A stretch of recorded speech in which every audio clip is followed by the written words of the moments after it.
A woman forgotten by the city crosses paths with an innocent child. What begins with a simple gesture turns into the most unexpected twist in the lives of three people. The afternoon sun filtered through the maple trees in Lincoln Park, casting dancing shadows across the worn wooden benches that lined the walking paths. Food trucks clustered near the main entrance filled the air with the scent of grilled onions and fresh coffee, drawing a steady stream of visitors seeking refuge from the bustling streets of downtown Portland.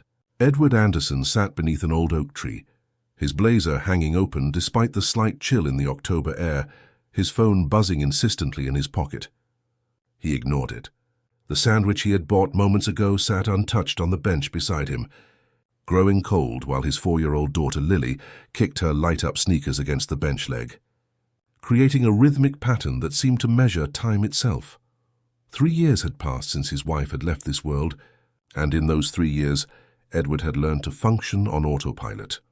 He attended board meetings, signed contracts worth millions, made decisions that affected hundreds of employees at his technology company. But somewhere along the way, he had stopped being present in his own life. The only constant that kept him tethered to reality was Lily, whose sensitivity and awareness surprised him daily.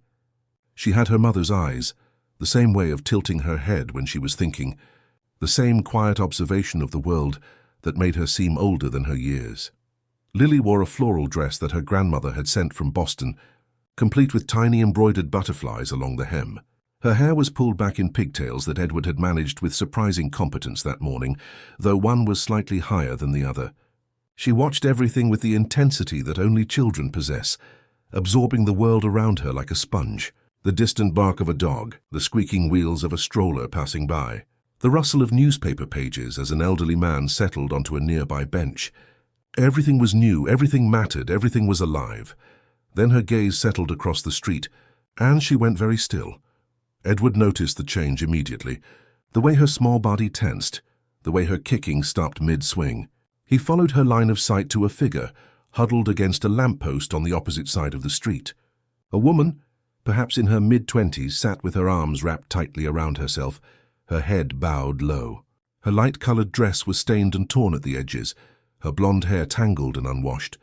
She looked like she was trying to disappear into the concrete, to become invisible to the stream of people walking past her without a second glance. Lily tugged on Edward's sleeve with a persistence that broke through his distant thoughts. When he looked down at her, she was pointing at the woman with a directness that made him uncomfortable. "What is it, sweetheart?" he asked, already knowing he would not like the answer. "That lady looks hungry," Lily said, her voice carrying that matter-of-fact certainty that children have before the world teaches them to look away. "Can we share our sandwich with her?" Edward felt something shift in his chest, an uncomfortable pressure that he had not experienced in a long time. It was easier to look away, to tell himself that someone else would help, that he had his own problems to manage. He had built walls around himself over the past 3 years, carefully constructed barriers that kept the messiness of other people's lives at a safe distance. But Lily's small hand in his, her expectant gaze, the simple generosity of her request, all of it forced him to confront something he had been avoiding. The woman across the street represented chaos, unpredictability, a kind of vulnerability that made him deeply uncomfortable. Edward dealt in code and contracts, in problems that could be solved with logic and money. But there was something about the way the woman sat there, something about the defeated slope of her shoulders, that reminded him of a feeling he thought he had buried. Lily was already standing, picking up the sandwich with both hands, ready to cross the street. Edward found himself standing too, his hand automatically reaching for his daughter's, that protective instinct overriding everything else. They waited for the traffic light, and in those 30 seconds Edward considered turning back. He could buy another sandwich. He could explain to Lily that sometimes grown-ups had complicated reasons for things. He could maintain the carefully controlled distance he had cultivated. But Lily was already pulling him forward, her small sneakers lighting up with each step. And Edward found himself crossing the street toward a woman who looked up at them with eyes full of fear and shame. She flinched slightly as they approached, as if bracing for harsh words or worse. Edward could see her calculating whether to run, whether these strangers approaching meant danger. He saw her look at Lily, then at him, confusion mixing with wariness. Lily held out the sandwich with both hands, offering it like it was the most natural thing in the world.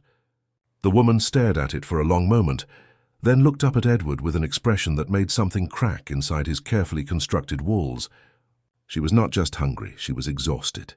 Not just physically, but in a deeper way that he recognized because he had felt it himself in the months after his wife had gone. It was the exhaustion of someone who had given up on asking for help, who had learned that the world was more comfortable when you made yourself invisible. "Thank you," the woman whispered, taking the sandwich with trembling hands. Her voice was hoarse, as if she had not used it in days. She glanced around nervously, still waiting for the catch, for the moment when this small kindness would reveal itself to be something else. "What is your name?" Edward heard himself asking, surprising himself with the question. The woman hesitated, then answered so quietly he almost missed it. "Camilla." Lily smiled at her, that innocent, unguarded smile that children give before they learn to be suspicious. Camilla looked at the little girl, and something softened in her expression, some of the fear draining away to be replaced by a kind of wonder, as if she had forgotten that kindness existed. Edward crouched down to Lily's level, aware that people were staring at them now, that several passers-by had slowed their pace to watch this strange tableau. He felt exposed, uncomfortable, but Lily was looking at him with such trust, such certainty that they were doing the right thing, that he could not bring himself to end the moment. "Are you okay?" he asked Camilla, immediately recognizing how inadequate the question was. Of course she was not okay. She was sitting on a street corner in torn clothes, clearly without a home, without resources. But he did not know what else to say. Camilla looked down at the sandwich in her hands, and for a moment Edward thought she might cry. Instead, she took a small bite, chewing slowly, and nodded. "Just tired," she said finally. "Just very tired." Edward made a decision in that moment that would change everything, though he did not know it yet. It was not a logical decision, not something he could justify to his board of directors or explain in a shareholder meeting. It was something else entirely, something that came from a part of him that had been dormant for 3 years. It was Lily's hand in his, still trusting, still certain. It was the memory of his wife, who had always stopped to help, who had always insisted that success meant nothing if you could not see the people around you. It was the recognition in Camilla's eyes, that bone-deep exhaustion that mirrored something in himself. "Do you have somewhere to stay tonight?" he asked. Camilla shook her head slowly, not meeting his eyes, as if ashamed of the answer. Edward felt Lily squeeze his hand, felt her looking up at him with those wide eyes that missed nothing. He thought about the large house on the outskirts of the city, the empty rooms, the silence that had settled over everything like dust. He thought about Martha, the elderly woman who managed the household and cared for Lily with the devotion of a grandmother. He thought about all the reasons this was a terrible idea, all the ways it could go wrong, all the complications it would create. Then he thought about Lily's question, simple and direct. "Can we help her?" And Edward heard himself saying words that surprised him, even as they left his mouth. "You can stay with us for a few days, just until you get back on your feet." Camilla looked up at him sharply, searching his face for mockery or ulterior motives, finding only an uncertainty that matched her own. She opened her mouth to refuse, to explain that she could not accept, that she was fine, but the words died in her throat. Because she was not fine, and they both knew it. The sandwich in her hands was the first food she had eaten in 2 days. The lamppost she leaned against had been her shelter for the past week. And this stranger with kind eyes and a generous daughter was offering her something she had stopped believing existed. The drive to Edward's house took 40 minutes through winding roads that left the city, behind and entered the quieter suburbs, where old-growth trees lined the streets and houses sat far back from the road behind carefully maintained lawns. Camilla sat in the back seat next to Lily, her backpack clutched on her lap, looking out the window with an expression that mixed disbelief with deep suspicion. She had agreed to come, but Edward could see in the rearview mirror that she was calculating exit strategies, mapping the route back to the city, preparing herself for whatever trap she believed was waiting. Lily chattered the entire drive, pointing out her favorite landmarks. "That is where we get ice cream in the summer. That is the library where Miss Karen reads stories every Saturday. That is the park where Daddy pushes me on the swings." Her innocent monologue filled the silence that otherwise would have been unbearable, and Camilla listened with a kind of hungry attention, as if storing away these fragments of normalcy for later. When they pulled into the driveway, Camilla's eyes widened. The house was not ostentatious, but it was clearly expensive. A 2-story craftsman-style home with a wraparound porch and large windows that let in floods of natural light. The front yard was immaculate, with flower beds that showed Martha's careful attention and a vegetable garden visible along the side of the house. It was the kind of home that appeared in magazines, the kind of place that seemed impossibly distant from the lamppost where Camilla had been sitting an hour ago. Edward saw her hesitation and felt a pang of something he could not quite name. Guilt, perhaps, or recognition of the vast distance between their worlds. He opened her door and waited, giving her time to decide, ready to drive her back to the city if that was what she chose. Lily had no such hesitations. She unbuckled herself and took Camilla's hand with easy trust. "Come on, I will show you the garden," she announced, pulling gently. Camilla allowed herself to be led, stepping out of the car on shaky legs, her backpack still clutched to her chest like a shield. She followed Lily up the porch steps, and Edward could see her taking everything in with quick glances, still looking for the catch, still waiting for the moment when this dream would reveal itself to be something darker. The front door opened before they reached it, and Martha stood in the doorway with her arms crossed over her chest. She was a woman in her late 60s, with steel-grey hair pulled back in a practical bun and sharp eyes that missed nothing. She had been with the family since before Lily was born, had held Edward together in those first impossible months after his wife was gone, had become the grandmother Lily needed when her real grandparents were across the country. She looked at Camilla now with undisguised suspicion, her mouth set in a thin line. "Martha," Edward said, his tone gentle but firm. "This is Camilla. She will be staying with us for a few days." Martha's expression did not change, but Edward saw the slight tightening around her eyes, the way her shoulders stiffened. She stepped aside to let them in, but her gaze followed Camilla with the intensity of a guard dog, evaluating a potential threat. The interior of the house was as warm and carefully maintained as the exterior. Hardwood floors gleamed under the afternoon light, streaming through large windows. Family photos lined the hallway in wooden frames, capturing moments of joy that seemed to belong to a different lifetime. A comfortable living room opened to the right, with oversized sofas and bookshelves that reached the ceiling. To the left, Edward could see into a dining room with a table large enough to seat 12, though these days it was rarely used. Camilla stood frozen in the entryway, looking around with an expression that broke Edward's heart. She seemed terrified to move, as if afraid that touching anything would shatter the illusion or reveal her unworthiness to be in such a space. Her torn dress and dirty sneakers stood in stark contrast to the pristine surroundings, and Edward saw her become acutely aware of this, saw her trying to make herself smaller, less visible. "The guest room is upstairs," Martha said, her voice carefully neutral. "Second door on the right. There are clean towels in the bathroom."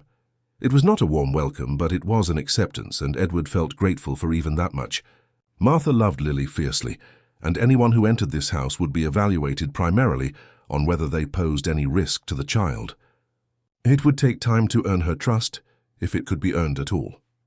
Lily pulled Camilla toward the stairs, chattering about her own room, about the collection of dolls her grandmother had sent, about the tree outside her window, where a family of squirrels lived. Camilla followed, glancing back at Edward once with an expression he could not quite read. Fear, yes, but also something like hope, fragile and barely acknowledged.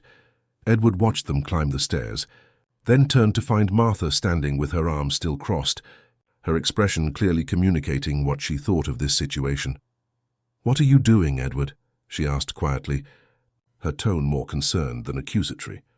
"Helping someone," Edward replied, hearing the defensiveness in his own voice. "You do not know anything about her," Martha countered. "Where she came from, what she has done, whether she can be trusted around Lily." Edward felt a flash of irritation, quickly suppressed. Martha was right to be concerned. He had made an impulsive decision, had brought a stranger into their home based on nothing more than his daughter's compassionate instinct and his own uncomfortable recognition of suffering. It was reckless, possibly dangerous, definitely complicated. "Lily wanted to help her," he said finally. "And I think we can afford to offer someone a few days of safety." Martha's expression softened slightly, but the wariness remained. "I will be watching her," she said closely. Edward nodded, accepting this. He would have been worried if Martha had not been protective. He went to his office, a room at the back of the house that overlooked the garden, and tried to focus on the emails that had accumulated during his afternoon in the park.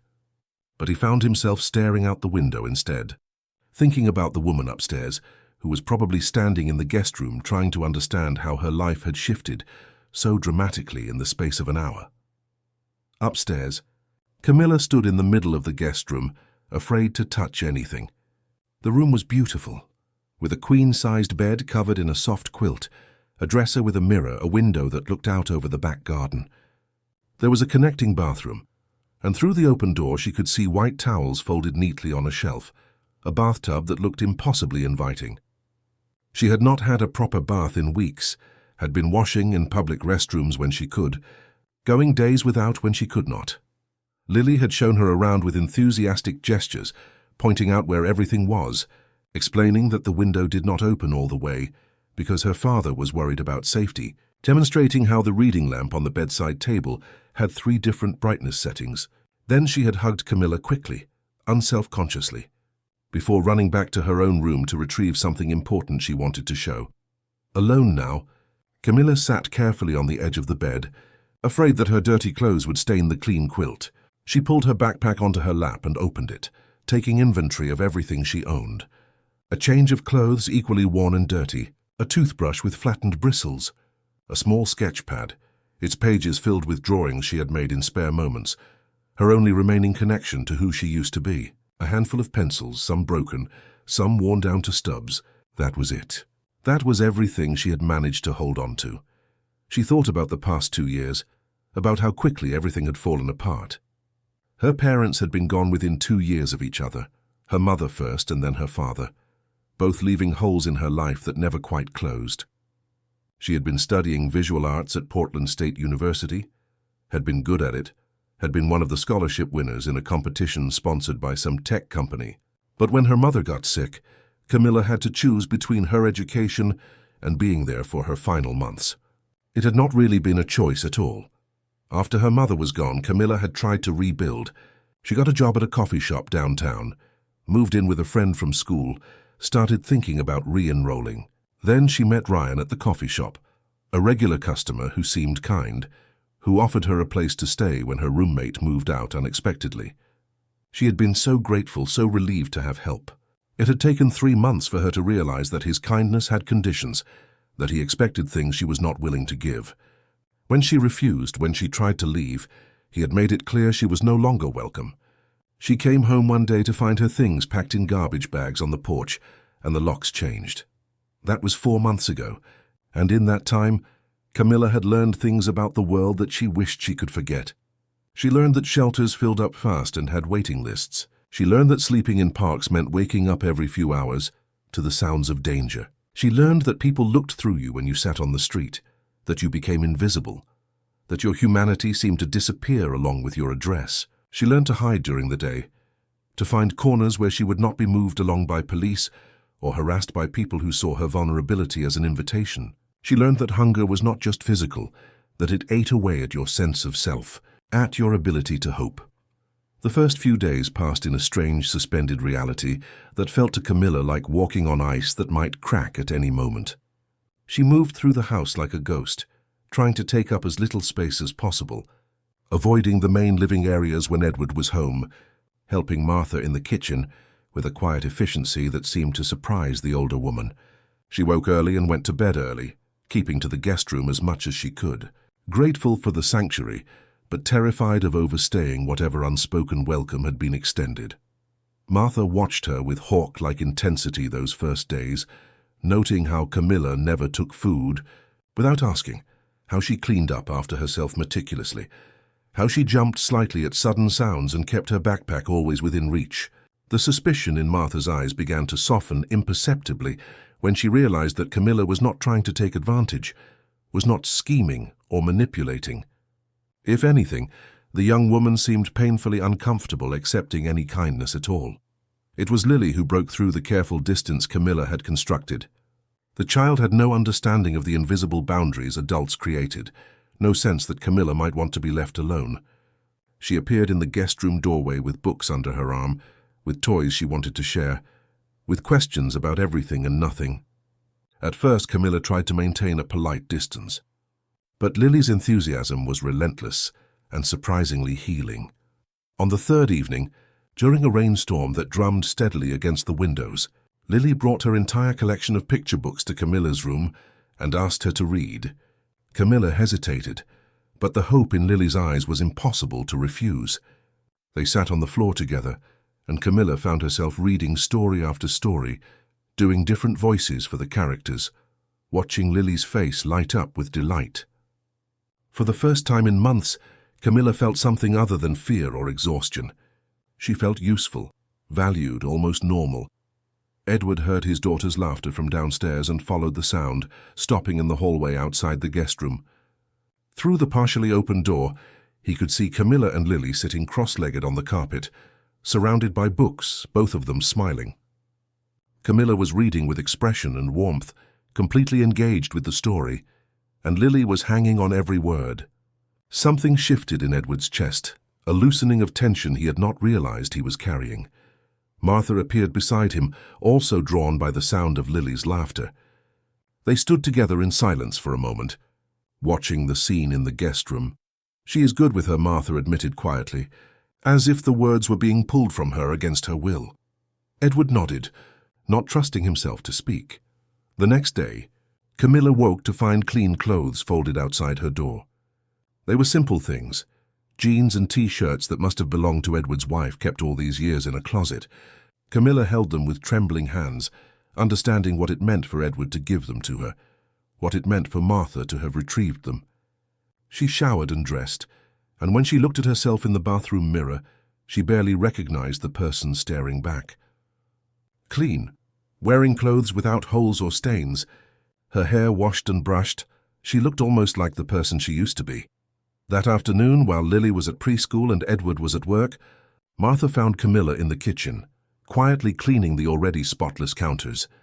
The older woman had been preparing to make cookies, Lily's favorite chocolate chip recipe, and she paused, studying Camilla with that evaluating gaze that had softened but not entirely disappeared. "You can help if you want," Martha said, the words gruff but not unkind. Camilla looked up surprised, then nodded quickly. "I would like that." They worked in companionable silence for a while, Martha giving instructions, Camilla following them carefully. The rhythm of baking was soothing, the simple repetition of measuring and mixing. Martha found herself watching the young woman with growing curiosity. Camilla's hands were gentle but skilled, her movements economical, and there was something in the careful way she worked that spoke of someone who had once had structure and purpose in her life.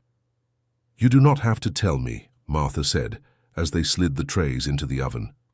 "But I would like to know what brought you to that street corner." Camilla was quiet for so long that Martha thought she would not answer. Then slowly, in a voice barely above a whisper, Camilla began to talk.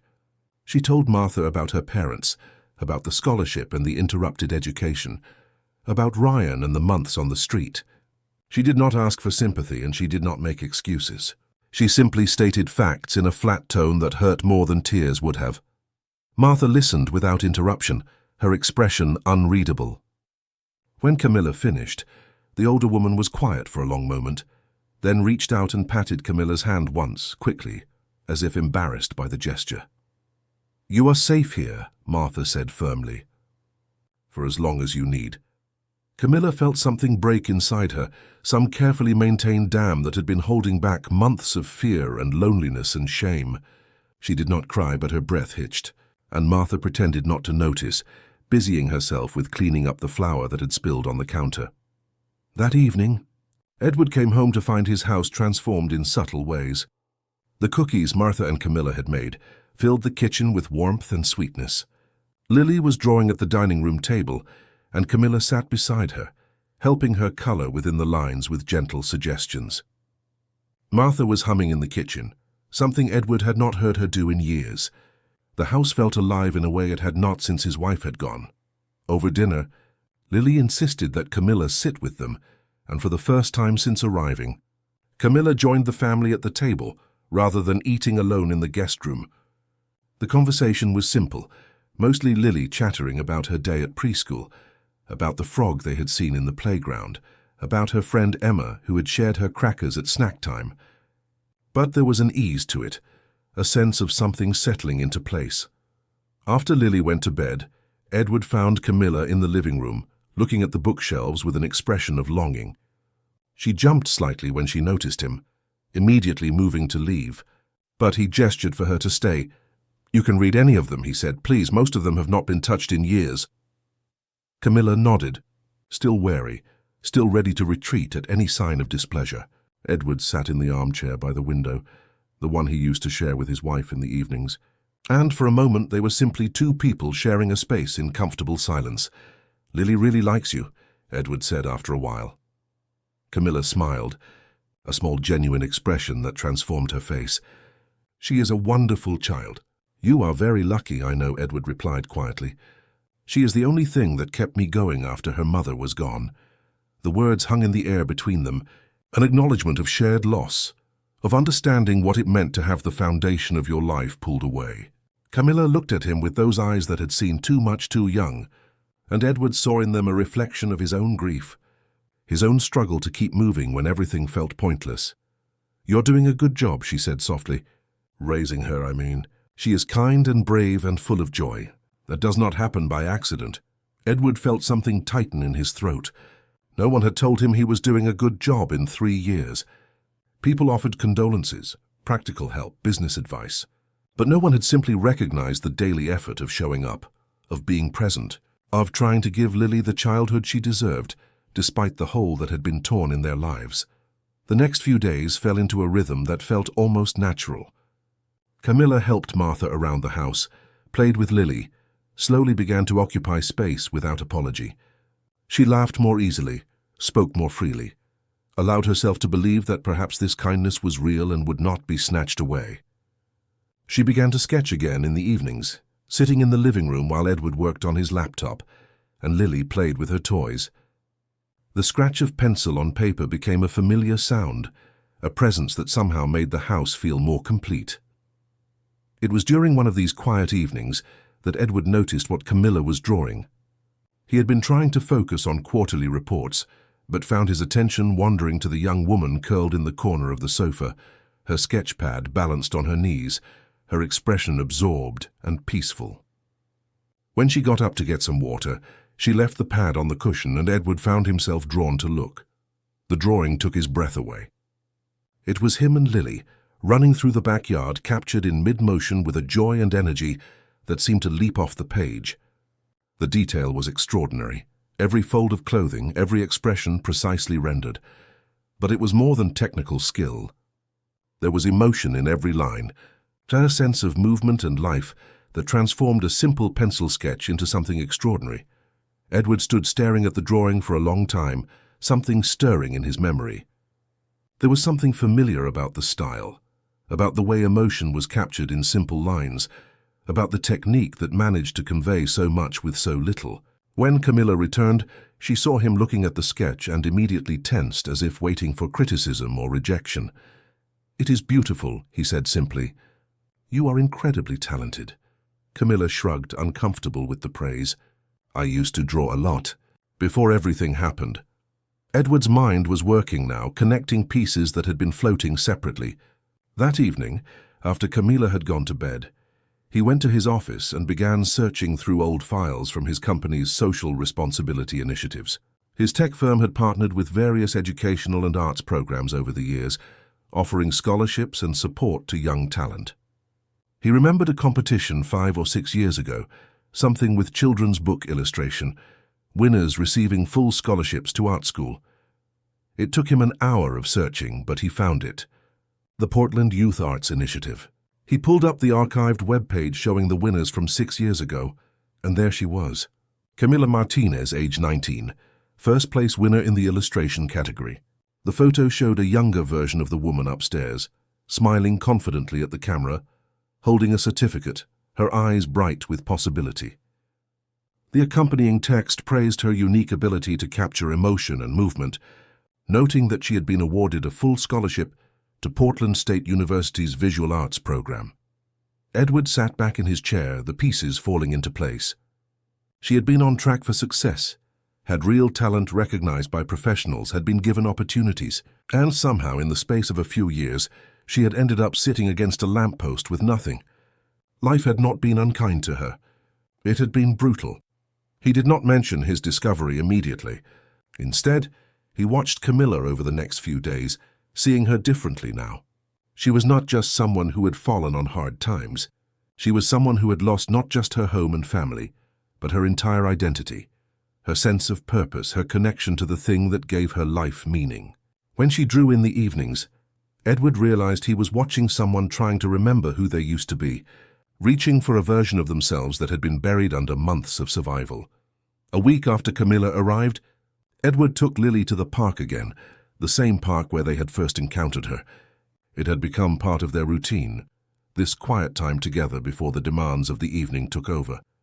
Camilla had offered to stay home, but Lily insisted she come along, pulling her by the hand with that determined enthusiasm that made it impossible to refuse. They walked the familiar paths, Lily running ahead to examine interesting rocks and flowers, while Edward and Camilla followed at a slower pace.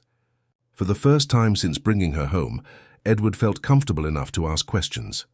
"What would you do," he asked carefully, "if you could do anything you wanted? If circumstances were not a limitation?" Camilla was quiet for a long moment, watching Lily chase a butterfly. "I used to dream about illustrating children's books," she said finally. "I loved the idea that something I created could become part of a child's world, could help them imagine and dream and understand things. There is something magical about children's illustrations. They are a child's first exposure to art, to storytelling through images." Edward nodded, filing this information away. "What stopped you?" "After the scholarship?" "Life," Camilla replied simply. "My mother got sick, and I had to choose between being with her or being at school. Then, after she was gone, my father followed soon after. And by then I had fallen so far behind, owed so much money for the time I had taken off, that getting back seemed impossible. Then other things happened, and here I am." "Here you are," Edward repeated. "But you still draw." "I cannot not draw," Camilla said. "Even when I was on the street, even when I could barely think straight from hunger or cold, I would sketch on anything I could find. Napkins from coffee shops, cardboard from boxes, margins of newspapers people threw away. It is the only part of me that I managed to hold on to." They watched Lily discover a caterpillar on a leaf, her delighted squeals carrying across the park. Other families were scattered around, enjoying the afternoon sun. A young woman with her phone out was taking photos of the scenery, the kind of lifestyle influencer content that Edward usually ignored. He noticed her glance their way, saw her do a double take when she looked at Camilla, saw her phone camera turn in their direction, but he thought nothing of it at the time. That evening, after Lily was asleep and Camilla had retired to her room, Edward made a decision. He opened his laptop and composed an email to Patricia Chen, his company's director of social responsibility. Patricia had been pushing him for months to expand their educational initiatives, to find new ways to connect the company's success with meaningful community impact. Edward had been resistant, too focused on quarterly earnings and market share, but now he saw an opportunity that felt right. He outlined an idea for a new project, a series of children's books focused on themes like resilience, empathy, and overcoming challenges. The books would be distributed free to schools in underserved communities, with activities and resources for teachers. And they would need an illustrator, someone who understood struggle and hope, someone whose art could speak to children facing difficult circumstances. He hit send before he could second-guess himself. What Edward did not know was that while he was crafting his proposal, a social media storm was beginning to build. The influencer from the park, Madison Gray, had posted a photo to her substantial following. It showed Edward, Lily, and Camilla walking together, and Madison had crafted a narrative around it that was equal parts heartwarming and sensational. "Local tech millionaire takes homeless woman into his home," the caption read. "A beautiful example of compassion, or is there more to this story? Stay tuned." The post was shared rapidly, picking up momentum as people added their own interpretations. Some praised Edward's generosity. Others questioned his motives. Still others began digging into who Camilla was, trying to piece together her background. Within 24 hours, the post had reached 50,000 views, and local news outlets were starting to pick up the story, calling Edward's office for comment. Edward woke the next morning to his phone buzzing incessantly with messages and calls from his PR team. He checked the social media post with growing dread, realizing immediately how this would complicate everything. The story that Madison Gray had created bore little resemblance to reality, but it was the kind of narrative that the internet loved, equal parts inspiring and controversial. He showed the post to Martha, who immediately understood the implications. "This will bring trouble," she said flatly. "People will have opinions, assumptions, and not all of them will be kind." Edward knew she was right, but he also knew there was no way to undo what had been done. The story was out there now, taking on a life of its own. He made the decision not to tell Camilla immediately, hoping that perhaps the attention would die down quickly, that this would be a brief viral moment that would pass like so many others. But the attention did not die down. It grew. By that afternoon, a reporter was standing at his front gate asking for an interview. By evening, there were 3. The story had touched something in people, a fascination with wealth and poverty existing side by side, with the idea of a handsome, successful widower rescuing a beautiful young woman. Never mind that the reality was far more complex and far less romantic. The internet had decided what the story was, and facts were secondary to the narrative. Inside the house, Lily noticed the change in atmosphere, the way Martha answered the phone with clipped responses, the way Edward kept checking his phone with a deepening frown. Camilla noticed too, though she did not yet know the cause. She sensed the shift in energy, the way Martha looked at her with renewed concern, the way Edward seemed distracted and tense. It was Patricia Chen's response to Edward's email that provided the first piece of good news. She loved the children's book idea and wanted to discuss it further. Could they meet next week to talk details? Edward read the email 3 times, feeling a spark of hope. Perhaps something good could come from all this chaos. Perhaps he could still help Camilla rebuild, could still honor the impulse that had led him to cross that street 2 weeks ago. The crisis came on a Tuesday morning, 3 weeks after Camilla had first walked through Edward's front door. Edward was in his downtown office preparing for a meeting with potential investors when his assistant knocked urgently on the door. There was a man in the lobby insisting on seeing him, claiming to have important information about the woman living in his home. The man's name was Ryan Cooper. Edward felt his stomach drop. He knew that name. Camilla had mentioned it once, briefly, when explaining how she had ended up on the street. The man who had offered help and then taken it away, who had made her feel unsafe, who represented one of the lowest points in her downward spiral. Edward's first instinct was to have security remove him, but something made him pause. If Ryan was here, if he had seen the social media posts, then this situation was about to become far more complicated. He agreed to 5 minutes. Ryan walked into his office with the confident swagger of someone who believed he held all the cards. He was in his early 30s, well-dressed in a calculated, casual way, with the kind of smile that did not reach his eyes. Edward disliked him immediately and viscerally. "Mr. Anderson," Ryan began, settling into a chair without being invited. "I think we need to talk about Camilla Martinez." Edward remained standing, keeping the desk between them. "You have 3 minutes." Ryan's smile widened. "I saw the news coverage. Very touching story. The wealthy businessman helping the poor homeless girl. But I think you should know what you have gotten yourself into. Camilla is not the innocent victim she pretends to be." Edward felt his hands clench, but kept his voice level. "Go on." "She lived with me for 3 months, Ryan said, his tone smooth and practiced.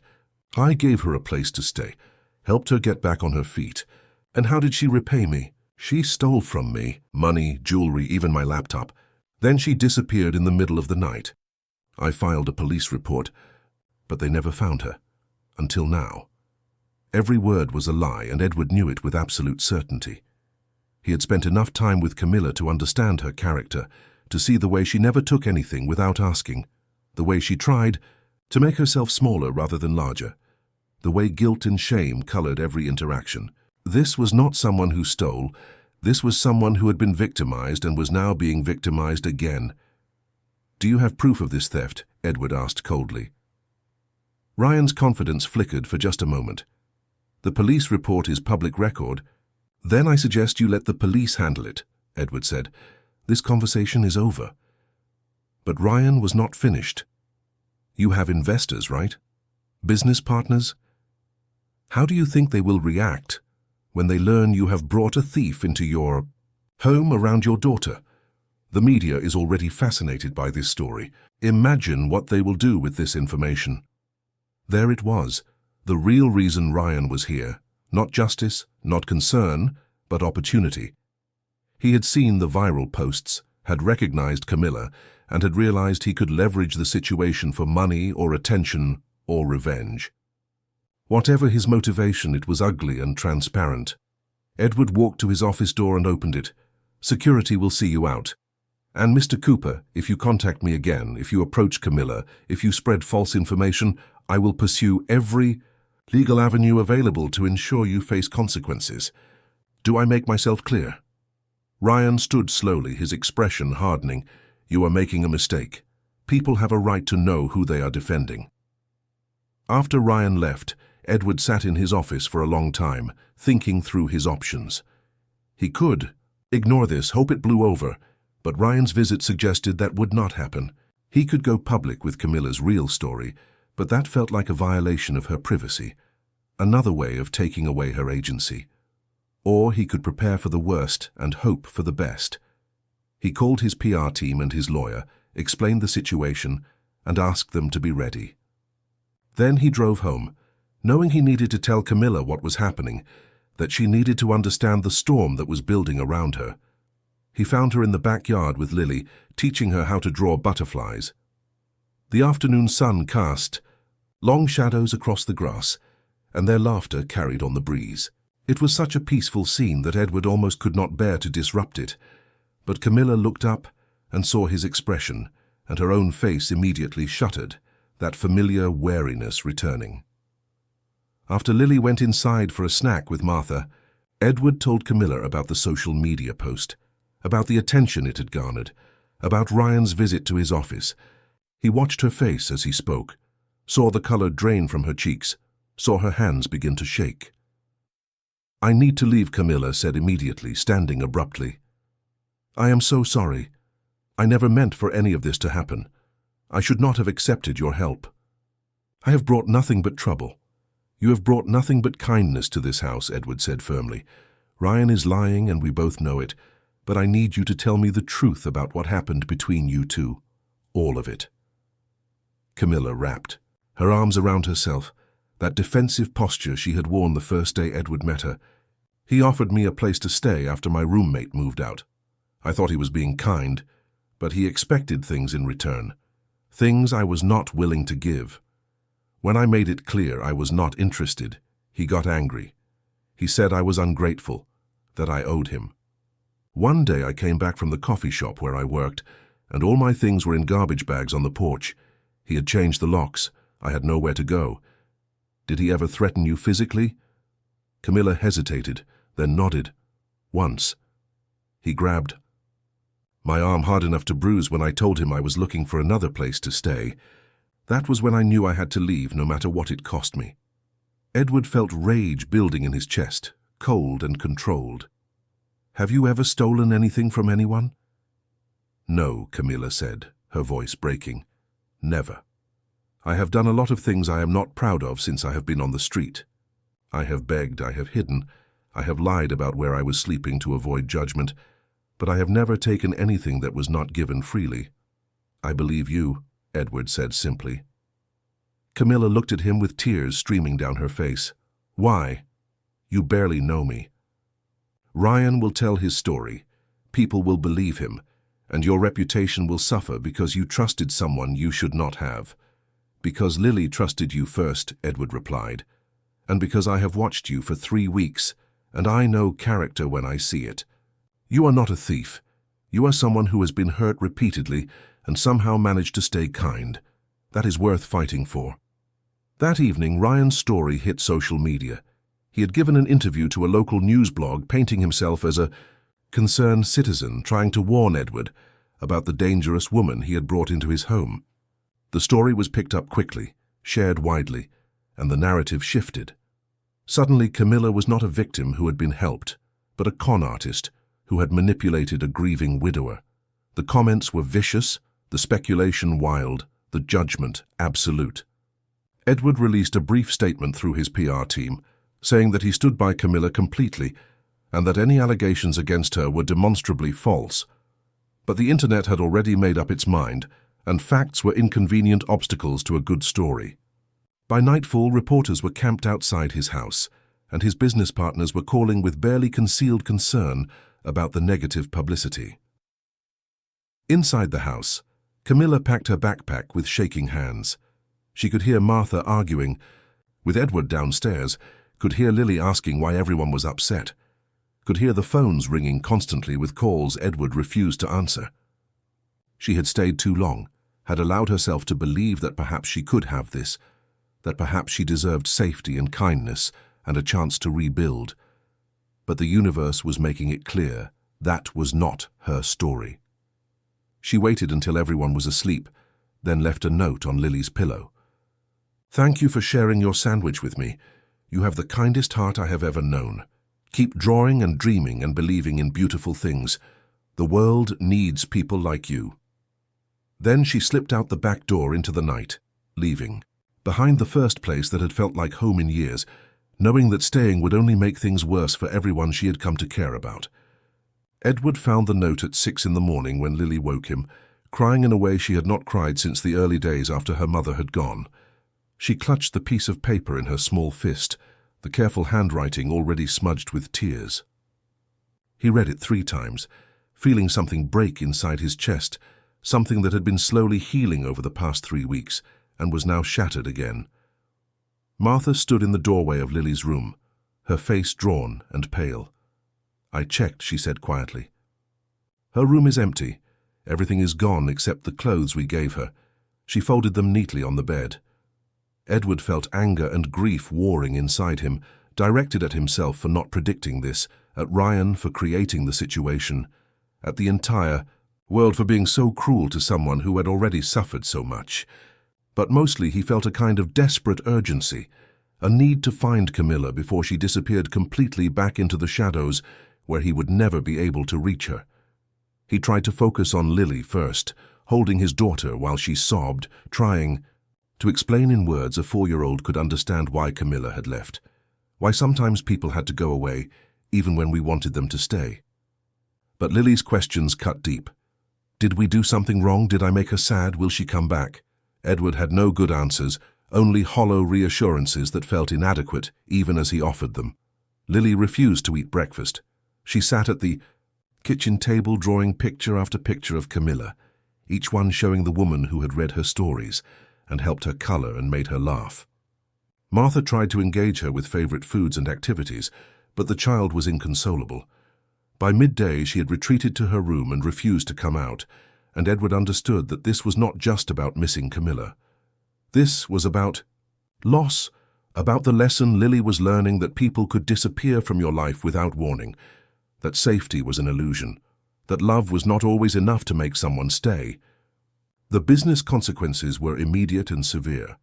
2 of Edward's major investors called emergency meetings, expressing concern about the negative publicity surrounding his personal life. The board of directors sent a formal letter requesting he address the situation publicly. Media outlets continued to speculate, with some painting him as a naive fool and others as something far darker. The story had taken on aspects of scandal, and the truth seemed irrelevant compared to the narrative people wanted to believe. Edward attended the investor meetings with barely contained frustration, defending Camilla and his decision to help her, refusing to apologize for basic human decency. He lost one major account and came close to losing another. His CFO pulled him aside after the second meeting and asked point blank whether this woman was worth the damage being done to the company they had built together. Edward's answer was immediate and definitive. Yes, but even as he fought these battles, his mind was elsewhere. He kept thinking about where Camilla might have gone, whether she was safe, whether she had anywhere to sleep or anything to eat. The thought of her, back on the streets, vulnerable and alone, made him physically ill. He had failed to protect her from the cruelty of public judgment, had failed to predict that his attempt to help would create a target on her back. That night, unable to sleep, Edward went to his office and began making calls. He contacted homeless shelters, asking if anyone matching Camilla's description had checked in. He called the coffee shop where she used to work, left his number with the owner in case she showed up. He drove through the city at 2 in the morning, checking the parks and doorways where he knew people without homes sometimes slept, looking for her with a desperation that surprised him. Martha found him at dawn, still in yesterday's clothes, exhausted and defeated. "You need to rest," she said gently, leading him to the kitchen and making coffee with practiced efficiency. "I cannot stop thinking about her out there," Edward said, his voice hollow. "She trusted us. She let herself believe she could stay, and we let her down." "We did not let her down," Martha corrected firmly. "That vile man did, and the people who believed his lies without question did. You gave her safety and dignity for 3 weeks. That matters, even if it did not last." But Edward could not shake the feeling that he should have done more, should have prepared better, should have protected her from the storm he had somehow failed to see coming. Over the next few days, he continued searching in every spare moment, following any lead no matter how tenuous. He learned the geography of Portland's homeless community, the places people gathered, the services available, the unwritten rules of survival on the streets. And through it all, he found no trace of Camilla. It was Patricia Chen who finally provided a lead. She called Edward a week after Camilla had disappeared, asking if he had heard about the community art program in the Jade District. Apparently someone had started volunteering there recently, teaching art to underprivileged children. Patricia had seen a photo from the program posted on their social media, and while the face was partially obscured, something about the person's drawing style had reminded her of the illustration samples Edward had shown her for the children's book project. Edward pulled up the community center's page on his phone with shaking hands. The photo showed a group of children sitting in a circle, painting on large sheets of paper spread across the floor. In the background, a young woman with her hair pulled back was demonstrating something, her face turned away from the camera. But even from that angle, even with the distance and poor lighting, Edward recognized her immediately. The Jade District Community Center was a converted warehouse in a neighborhood that had seen better days but was slowly rebuilding. Edward arrived late in the afternoon, parking his car a block away and walking the rest of the distance. He could hear children's voices before he reached the building, laughter and excited chatter spilling out through open windows. He stood outside for a long moment, watching through the window. Camilla sat cross-legged on the floor, surrounded by a dozen children of various ages. She was demonstrating watercolor techniques, her hands moving with practiced grace, her face more animated than he had ever seen it. The children hung on her every word, asking questions, showing her their work, beaming when she praised them. This was Camilla in her element, doing what she was meant to do, and Edward felt his heart break watching her. She looked thinner than she had 3 weeks ago, more tired, the shadows under her eyes deeper. But there was also something else, a kind of peace that came from having purpose, from being useful, from giving rather than taking.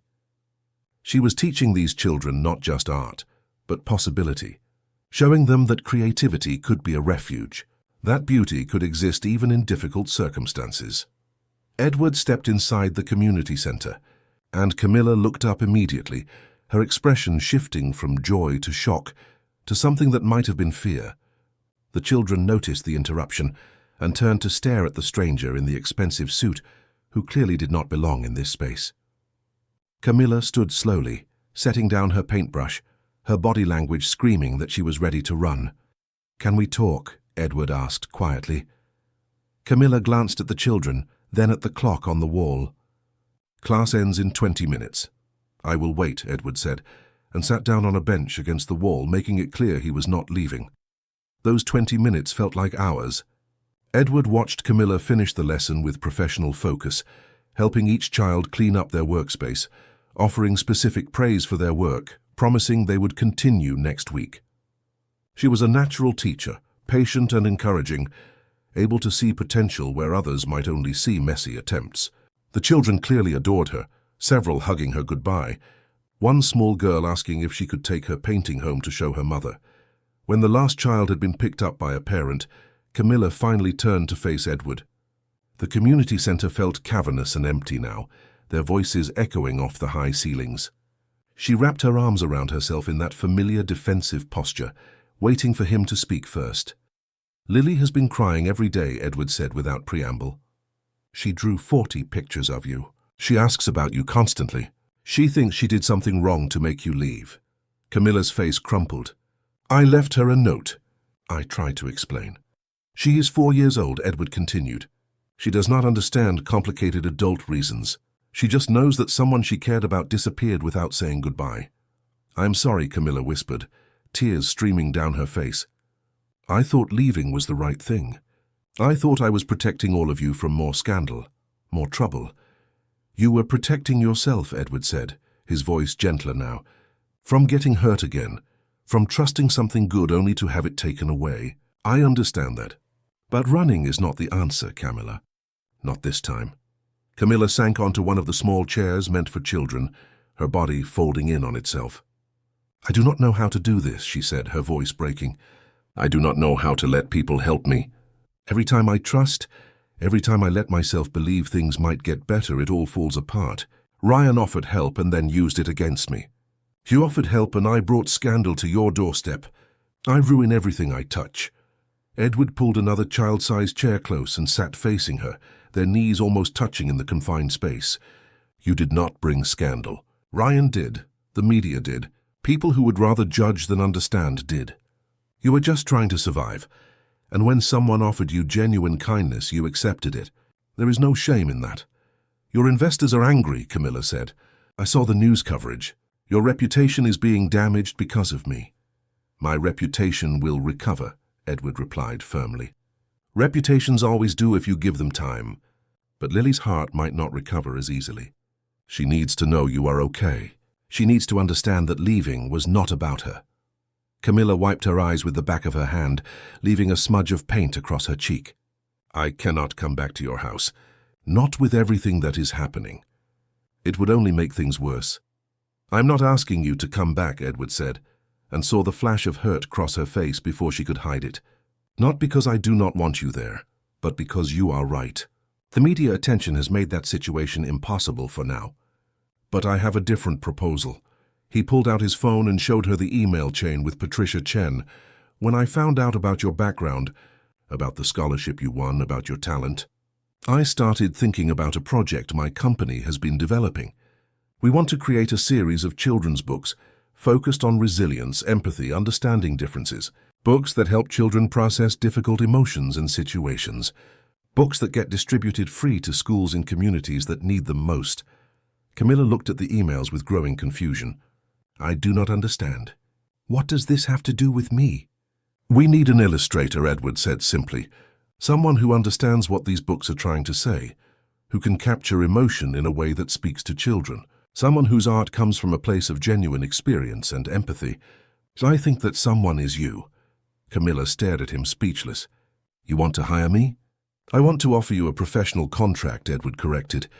"Not charity, not pity. A real job with real expectations and real compensation.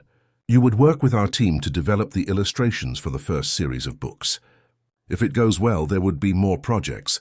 This is not about helping you, Camilla. This is about recognizing talent and putting it to work in a way that makes a difference." "I have not finished my degree," Camilla protested. "I have been out of practice for 2 years.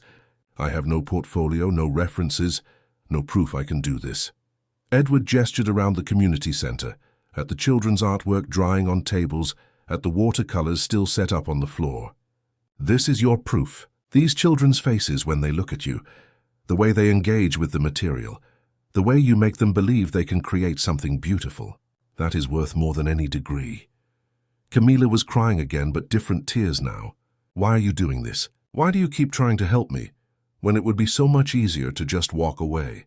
Edward was quiet for a long moment, thinking about how to answer honestly. "Because Lily saw you when everyone else was walking past.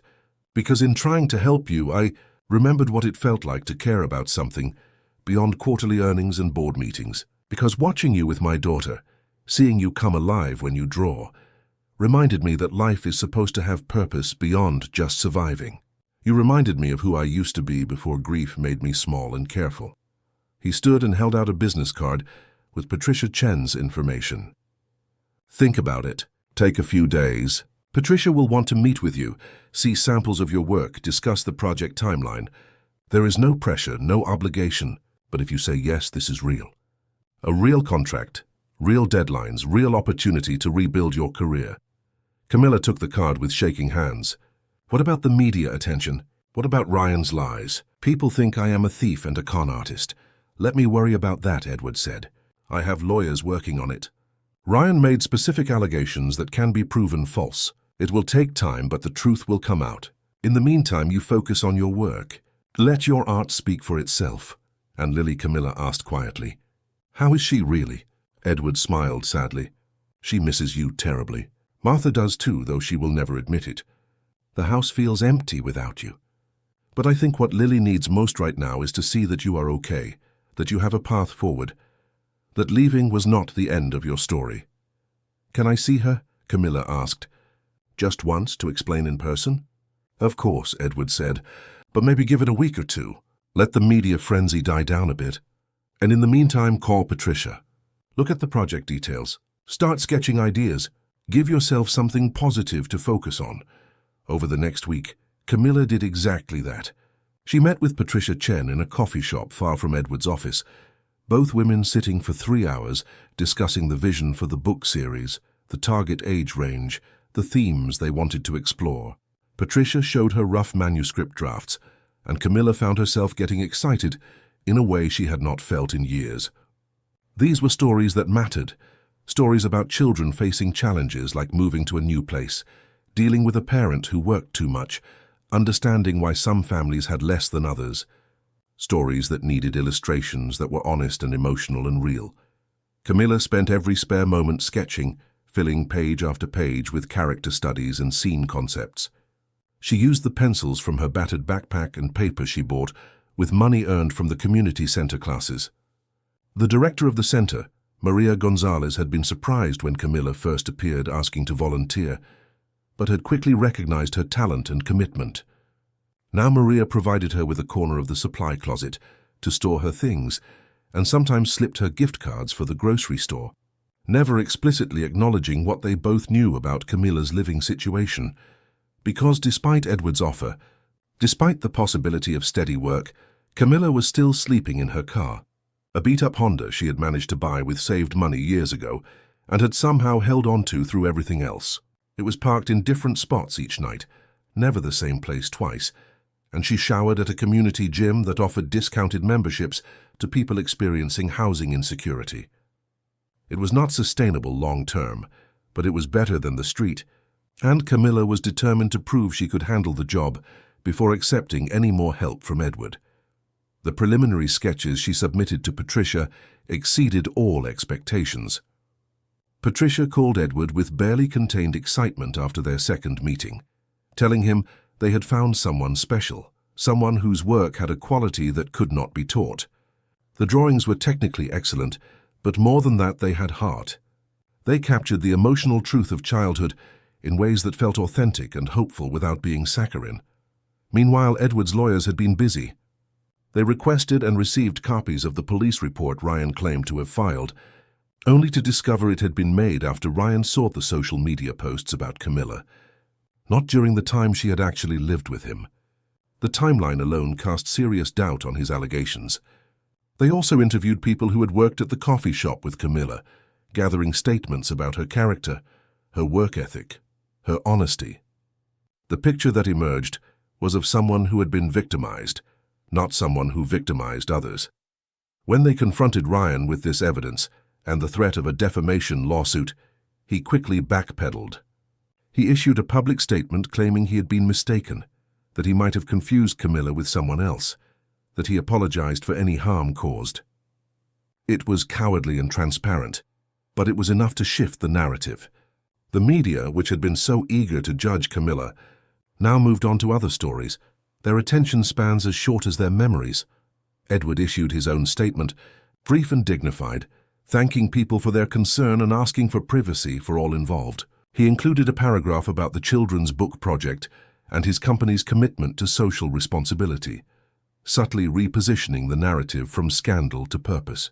The business community, which had been watching with concern, began to relax. Some of his more progressive investors even praised him for the initiative.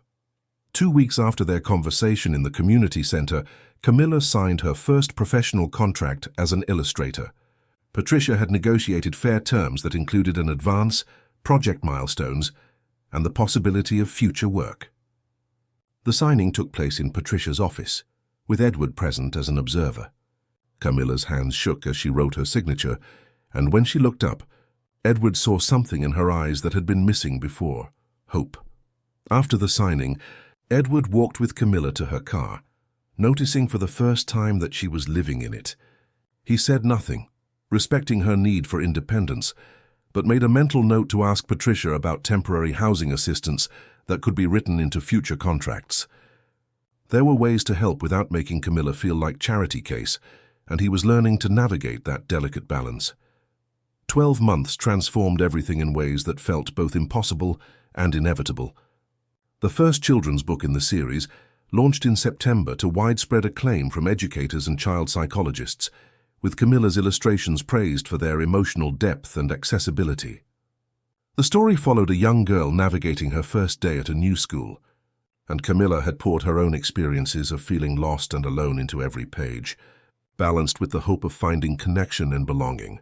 Teachers reported that children connected with the book immediately, many asking to read it repeatedly, some trying to copy the illustrations in their own artwork. The success led to contracts for 3 more books in the series, and Camilla found herself suddenly in demand. A small publishing house reached out about illustrating a poetry collection. A non-profit working with refugee children asked if she would design materials for their programs. Her work began appearing in places she had never imagined. Reaching children who needed to see that struggle did not define them, that difficult circumstances could be navigated with courage and creativity. With steady income from the book contracts, Camilla had been able to move into a small studio apartment in southeast Portland. It was modest, just 1 room with a kitchenette and a bathroom, but it had large windows that let in good light for drawing, and it was hers. She furnished it slowly with items from thrift stores and garage sales, creating a space that felt safe and permanent in ways she had stopped believing possible. The walls were covered with her artwork, sketches and watercolors that chronicled her journey from those dark months on the street to this new life she was building one day at a time. She still taught classes at the Jade District Community Center twice a week, refusing payment because the work fed something in her that had nothing to do with money. Maria had become a close friend, one of the few people who knew the full story of where Camilla had been and how far she had come. The children in her classes had grown attached to her, and she to them, seeing in their faces reflections of her younger self before life had gotten complicated. Throughout these months, Camilla had maintained careful distance from Edward's family. She sent cards to Lily on her birthday, and at Christmas brief notes letting the child know she was thinking of her. Edward had forwarded updates about Lily's progress in kindergarten, her artwork that now covered the refrigerator, her questions about when she might see Camilla again. But Camilla had resisted reconnecting, afraid that seeing them would undo all the careful work she had done to build a life that stood on its own foundation rather than depending on anyone's generosity. Patricia Chen changed that calculation. The publishing house wanted to launch the second book in the series with a gallery exhibition of Camilla's original illustrations, to be held at a prominent art space in downtown Portland. It would be a celebration of the entire project, with the books available for purchase and all proceeds going to literacy programs in underserved schools. Patricia insisted that Edward and his family be invited, arguing that they were part of the story, part of what had made the project meaningful. Camilla reluctantly agreed and sent a formal invitation to Edward's house. The response came back within hours, written in Lily's careful kindergarten handwriting. "Yes, we will come. I miss you. Love, Lily." Camilla pinned that note to her refrigerator and looked at it every day for the 3 weeks leading up to the exhibition, both longing for and dreading the reunion. The gallery on opening night was everything Camilla had imagined and more. Her watercolor illustrations hung on pristine white walls under perfect lighting, each piece matted and framed professionally. The images showed children of different backgrounds facing various challenges with resilience and hope, and seeing them displayed this way made Camilla's throat tight with emotion. These were not just illustrations. They were fragments of her heart, pieces of her journey, transformed into something that could help others navigate their own difficult paths. The space filled quickly with guests, educators and artists and families with children who loved the books. Several kids ran around excitedly, pointing out their favorite illustrations, begging their parents to read them the stories again. A local newspaper had sent a reporter, and a television news crew was filming footage for their evening cultural segment. It was overwhelming in the best possible way, a validation that felt almost too big to hold. Camilla stood near the back of the gallery, watching it all with disbelief, when she heard a small voice call her name. She turned to see Lily pushing through the crowd, her hair longer now and pulled back with butterfly clips, wearing a dress that looked suspiciously fancy for a gallery opening. The child launched herself at Camilla with the full force of 5-year-old enthusiasm, wrapping her arms around Camilla's waist and holding on tight. "I knew you would be here," Lily said, her voice muffled against Camilla's shirt. "Daddy said you made all these beautiful pictures." He was right. Camilla knelt down to Lily's level, cupping the child's face in her hands, seeing in those eyes the same kindness that had started everything. "You have grown so much," she said, her voice thick with emotion. "You look so tall and strong." "I am in kindergarten now," Lily announced proudly, "and I can read. Miss Peterson says I am very good at it, and I draw every day just like you taught me." Daddy hung up all my pictures in his office so everyone can see them. Edward appeared through the crowd with Martha beside him, both of them looking around the gallery with expressions of wonder. Martha's eyes were suspiciously bright as she took in the scope of what Camilla had accomplished, and when she reached Camilla, she pulled her into a fierce hug that said more than words could. "You did it," Martha whispered. "You really did it." "We are so proud of you," Edward said when Martha finally released her. "The books are beautiful. The illustrations are extraordinary. You have created something that will touch thousands of children's lives." Camilla wanted to tell him that she could not have done it without his belief in her, without that first impulsive decision to help a stranger in the park, without Lily's innocent generosity that had set everything in motion. But the words felt inadequate, too small to carry the weight of what she wanted to express. Instead, she said simply, "Thank you for everything, for seeing something in me when I could not see it myself." The evening unfolded with a magic that Camilla had stopped believing existed in real life. She watched Lily drag Edward from illustration to illustration, explaining each one with authority, telling him which were her favorites and why. She saw Martha in deep conversation with Patricia, the two women apparently hitting it off over their shared protectiveness toward people they cared about. She spoke with reporters and answered questions from teachers and signed copies of the books for families who had come specifically to support the project. Late in the evening, as the crowd thinned, a young woman approached Camilla hesitantly. She was perhaps 18 or 19, dressed in second-hand clothes that were clean but worn, and she held a copy of the first book clutched to her chest like a lifeline. "I wanted to thank you," the young woman said quietly. "I'm staying at a shelter downtown. One of the counselors there gave me this book, said it was for kids, but she thought I might need it." She was right. "Your illustrations made me cry because they understood. You understood what it is like to feel lost and scared, and like you do not belong anywhere. But they also gave me hope that maybe things can get better." Camilla felt tears streaming down her face, understanding in that moment why this work mattered, why all the struggle and rebuilding had been worth it. She signed the young woman's book with a message that came straight from her heart. "You belong here. You matter. Do not give up on yourself." Then she gave her information for the community center, telling her about the art classes, offering connection and possibility the way others had offered it to her. As the gallery finally closed and the last guests departed, Camilla found herself alone with Edward, Lily, and Martha. Lily had fallen asleep in one of the gallery chairs, exhausted from the excitement, and Martha had gone to bring the car around. Edward stood next to Camilla, both of them looking at the illustrations that chronicled a journey neither could have predicted. "There is something I have wanted to tell you for months," Edward said quietly. That day in the park when Lily asked to share her sandwich, I almost said no. I almost walked away. I was so locked in my grief, so determined to keep the world at a safe distance, that I nearly missed the most important thing my daughter tried to teach me. That connection matters more than safety. That opening your heart is always a risk worth taking. Camilla smiled through her tears. Lily is a wise teacher. She saved my life that day. She reminded me that kindness still exists, that people can still see each other as human beings, worthy of dignity. So I was giving up, Edward. I was so tired of fighting. And then this little girl with light-up sneakers offered me a sandwich and everything changed. You changed our lives too, Edward said. Lily talks about you all the time. She tells people you are her friend who makes beautiful pictures. Martha has softened in ways I did not think possible. And me, I remembered that success means nothing if you cannot use it to make the world a little bit better. You reminded me of who I wanted to be. The moment hung between them, full of unspoken things, of gratitude and recognition, and something deeper that neither was quite ready to name. Then Lily stirred in her chair, and the spell broke gently, leaving behind a sense of possibility that felt as solid as the illustrations on the walls. Dear friends, we hope that the journey of Camilla, Edward, and Lily has touched your hearts as deeply as it touched ours.